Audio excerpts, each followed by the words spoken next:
Todos conocemos la saga de Saw, donde un terrorífico muñeco blanco es la marioneta de un criminal, el cual maneja sus hilos para organizar su tétrico y macabro juego. Iniciaba dichos juegos con su víctima a la merced de sus macabras pruebas, donde solo el sufrimiento y el dolor podría darles la vida escapando de su trampa. Esta saga, por muy surrealista que parezca, la realidad supera siempre a la ficción, como bien sabemos. En esta ocasión, la película está inspirada en David Parker Ray, un terrible asesino que torturó y acabó con la vida de cientos de mujeres, sometiéndolas a todo tipo de pruebas en su habitación del terror. Parker siempre iniciaba su tétrico juego con una macabra grabación de voz. Initially, when we've got a new girl in the playroom, we're kind of like a kid with a new toy. You are fresh and exciting, and we're gonna spend a lot of time playing with you. Later, after the newness wears off, things will settle into something of a routine.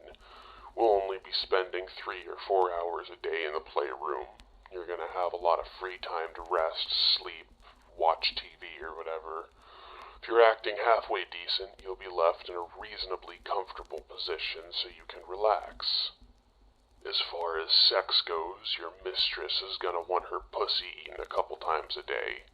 For my part, I like getting off in a slave twice, sometimes 3 times each day, usually in her mouth or in her asshole. Don't get me wrong, I'm gonna be sticking my dick in your cunt once in a while too, but for the most part, when I use that hole, it's gonna be with large dildos. We're gonna be in and out of the room several times each day, but you will have a lot of free time. Now I gotta tell you that there's another side of the coin. Once in a while, we get a bitch that is resentful, rebellious, won't mind, uncooperative. That doesn't work here. I'm sure that you realize you're on thin ice as long as you have chains on your body. Don't try either one of us. It is an extremely dangerous thing to do, because, if necessary, I'm capable of doing things to your body and torturing you in ways that you can't even imagine.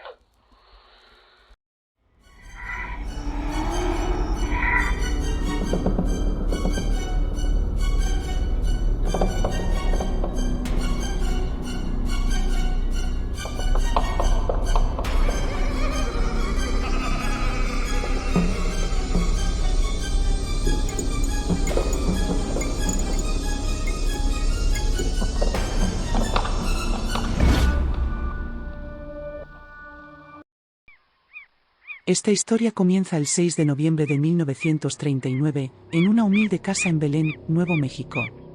Allí nació el pequeño David Parker Ray.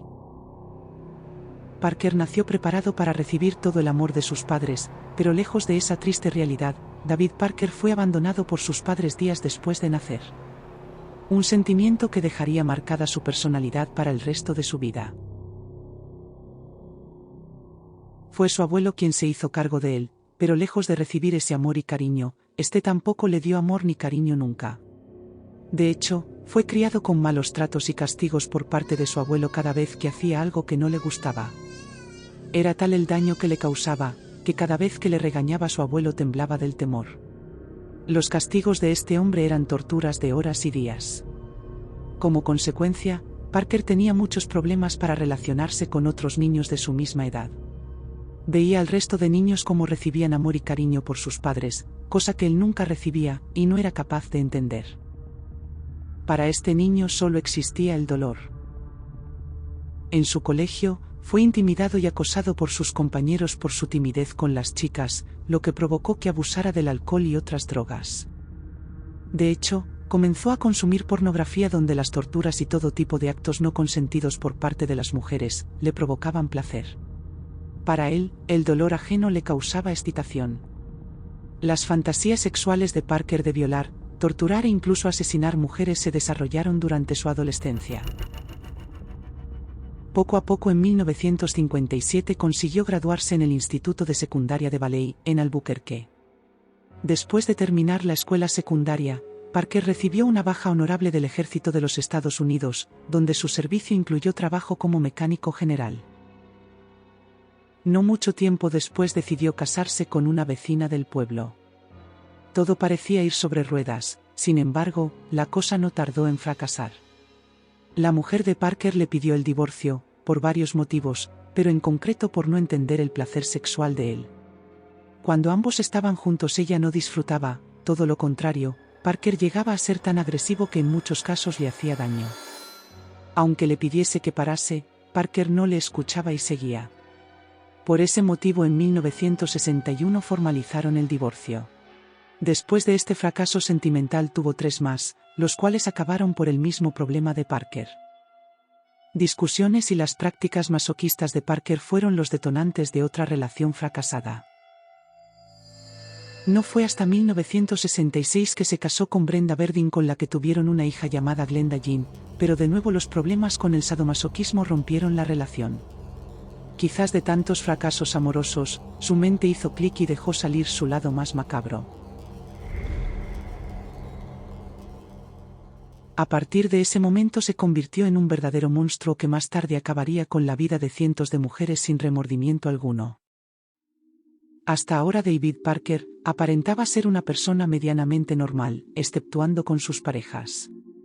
En ese momento era profesor de aeronáutica y un reputado miembro de la comunidad, en el condado de Nuevo México. Era un hombre realmente pintoresco. Alto, delgado, con un fuerte cabello gris y poblado, peinado hacia detrás, y con un gran bigote. Tenía una voz suave que inspiraba mucha confianza, pero nada que ver con la realidad. Era un profesor estricto pero muy amable con sus alumnos, una fachada de una persona normal que al llegar a casa se volvía un verdadero monstruo. Para aquel entonces, Parker tenía un cuarto en su casa con todo tipo de utensilios, juguetes y herramientas, que utilizaba para torturar a sus víctimas. Ahí fue donde nació la conocida Toy Box Killer, como sería más tarde reconocido David Parker Ray. Juguetes macabros que utilizaba con las jóvenes.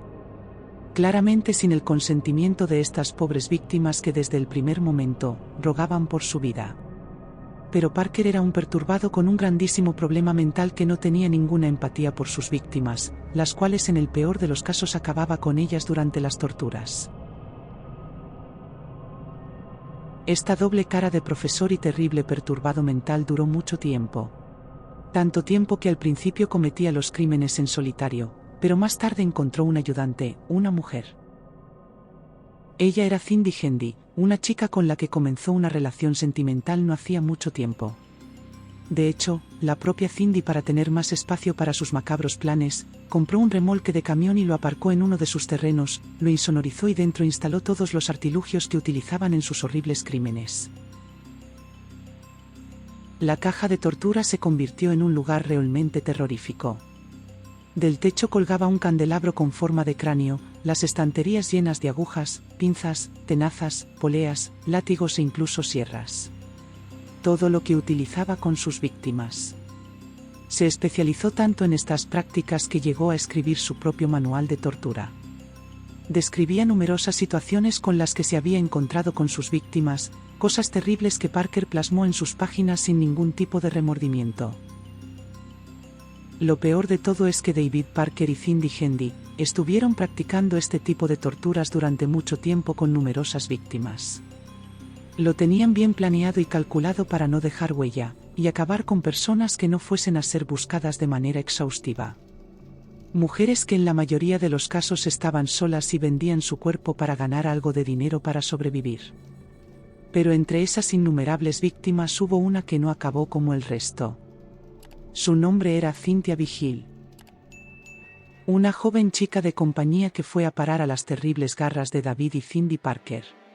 Pero gracias a que pudo salir con vida, pudo avisar a las autoridades y destapar a uno de los mayores asesinos en serie que existían en Estados Unidos por aquel entonces. Todo ocurrió el sábado 20 de marzo de 1999, día en el que Cynthia caminaba en busca de su próximo cliente por el condado de Truth or Consequences, Nuevo México.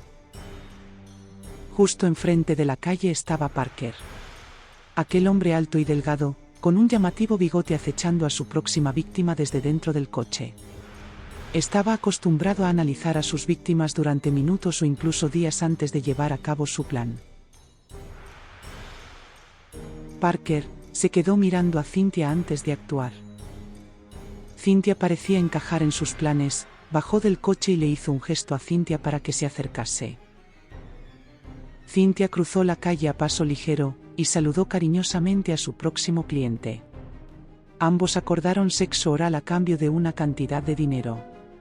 Una vez cerrado el trato, Cynthia se subió en su coche.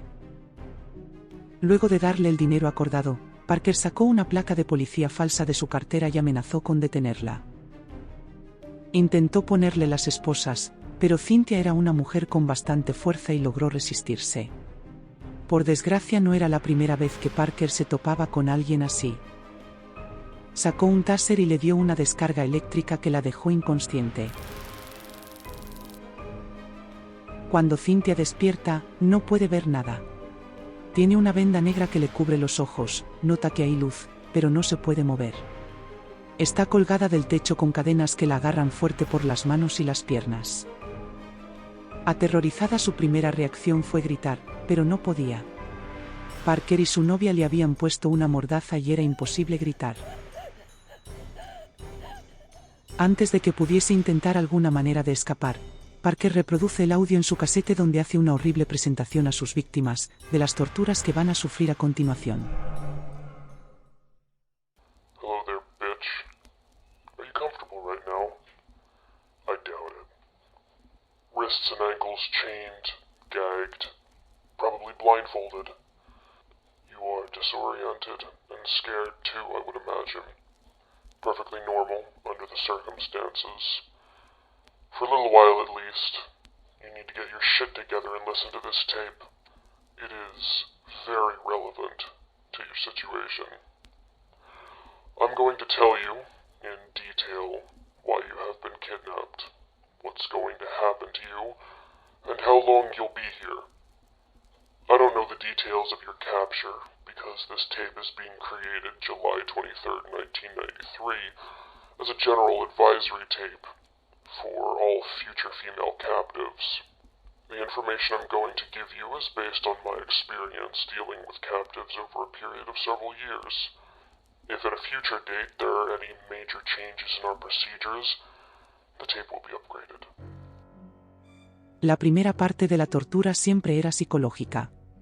Los dos estaban más que acostumbrados a todo esto, así que siempre seguían el mismo modus operandi. Primero comenzaban con la tortura psicológica, con las grabaciones de voz y con los vídeos de otras víctimas cautivas y encadenadas, que estuvieron a su merced. Luego de la tortura psicológica, venía la tortura física.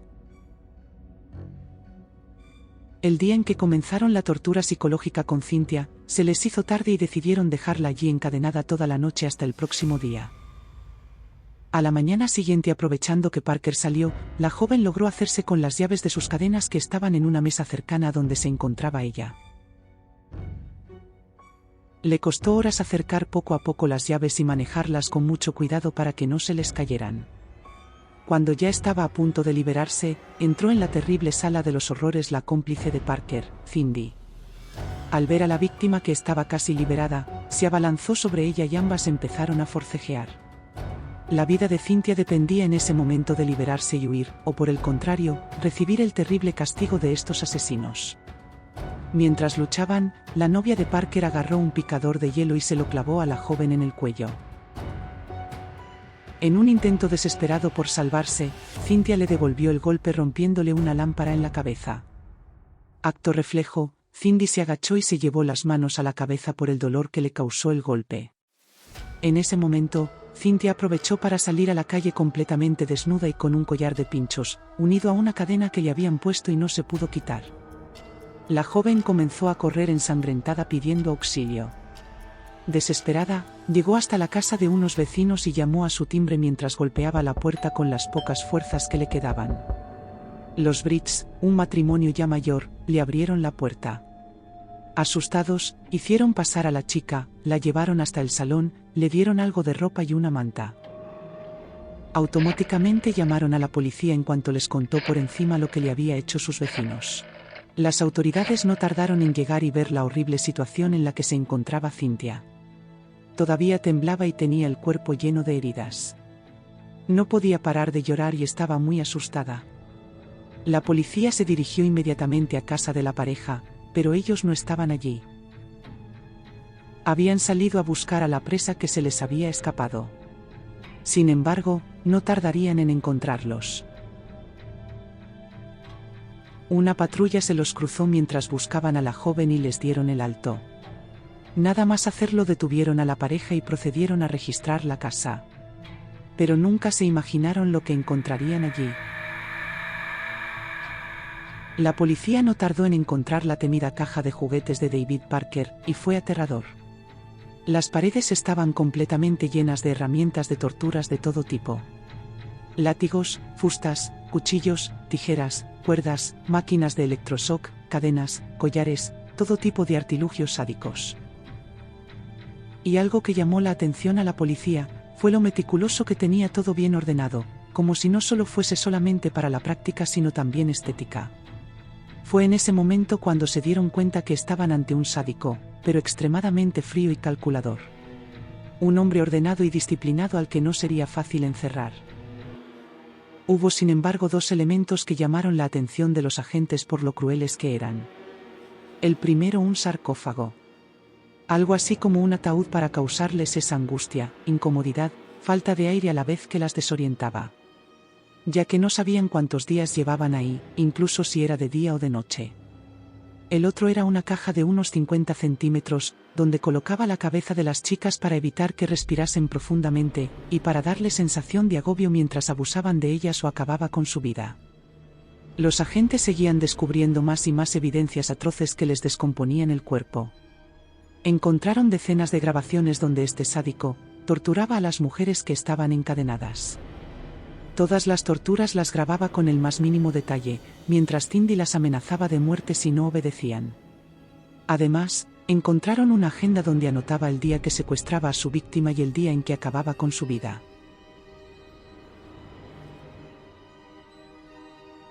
En cuanto los agentes dieron parte del asunto, el FBI se hizo cargo de la investigación.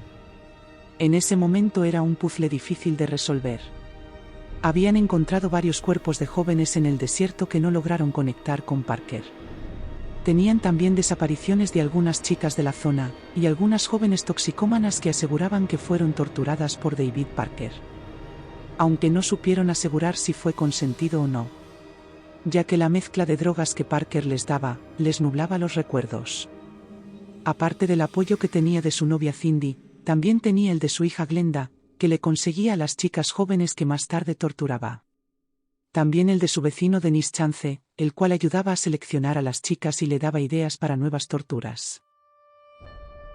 Parker se justifica ante los agentes, con que le gustan los juegos de sadomasoquismo y que lo practica con las chicas, pero que les pagaba por ello, así que todo era consentido.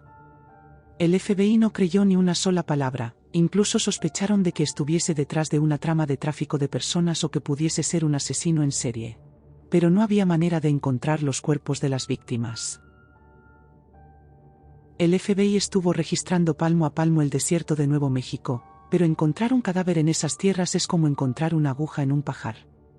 Enviaron buzos a registrar el fondo del lago Elephant Butte, que se encontraba cerca de la casa de David Parker, al que creen que pudieron tirar el cuerpo de sus víctimas. Pero se trata de un lago con peces de más de 80 kilos, los cuales podrían comerse los cuerpos de las víctimas en poco tiempo. Y efectivamente el FBI no encuentra nada.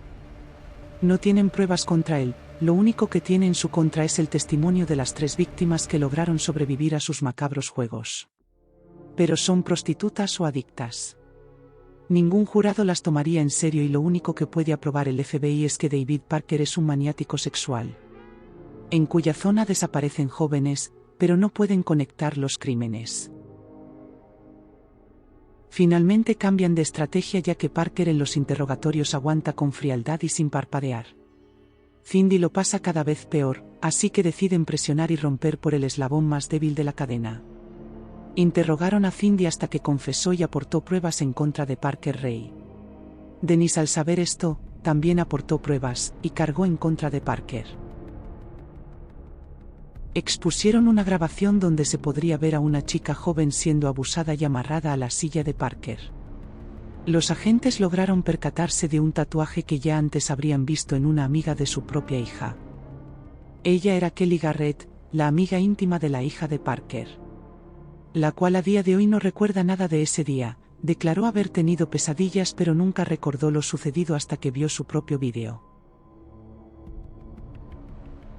David Parker Ray fue condenado por 12 cargos de secuestro y asesinato. Una semana después de su juicio por crímenes contra Cynthia Vigil, Parker aceptó un acuerdo de culpabilidad y fue sentenciado en 2001 a 224 años de prisión por numerosos delitos de secuestro y tortura sexual. El acuerdo de culpabilidad fue para obtener indulgencia para su hija. Los fiscales afirmaron que las víctimas supervivientes habían aprobado el trato. La hija de Parker, Glenda Ray, fue acusada de secuestro y penetración sexual criminal. Ella no se opuso y recibió una sentencia de 30 meses con 5 años adicionales en libertad condicional. En 1999, el cómplice Dennis Roy Yancey, de 27 años, se declaró culpable del asesinato de Mary Parker, de 22 años. Dennis confesó haber ayudado a Glenda Ray a atraer a Mary al cautiverio en el remolque de su padre. Dennis dijo que Mary fue torturada y que David Parker Ray le obligó a estrangular a la mujer hasta matarla. Su novia y cómplice, Cindy Hendy, que testificó contra Parker, recibió una sentencia de 36 años por su papel en los crímenes. Estaba previsto que recibiera la libertad condicional en 2017. Fue liberada el 15 de julio de 2019, luego de cumplir los 2 años de su libertad condicional en prisión. El 28 de mayo de 2002, Parker Ray fue llevado al Centro Correccional del Condado de Lea, en Hobbs, Nuevo México, para ser interrogado por la policía estatal. Pero ese día nunca llegaría. Cuando se iba a producir el traslado de prisiones, murió de un infarto y no se pudo llevar a cabo el interrogatorio. No solo se llevó la vida de mucha gente inocente, sino que también se llevó todos esos secretos oscuros de un criminal, que la mente humana es capaz de hacer realidad pero que aún a día de hoy buscamos una explicación. Comparte esta historia si te ha gustado, y déjanos un comentario con el caso real que más te gustaría conocer en detalle. Visita nuestro canal Secretos Oscuros Shorts.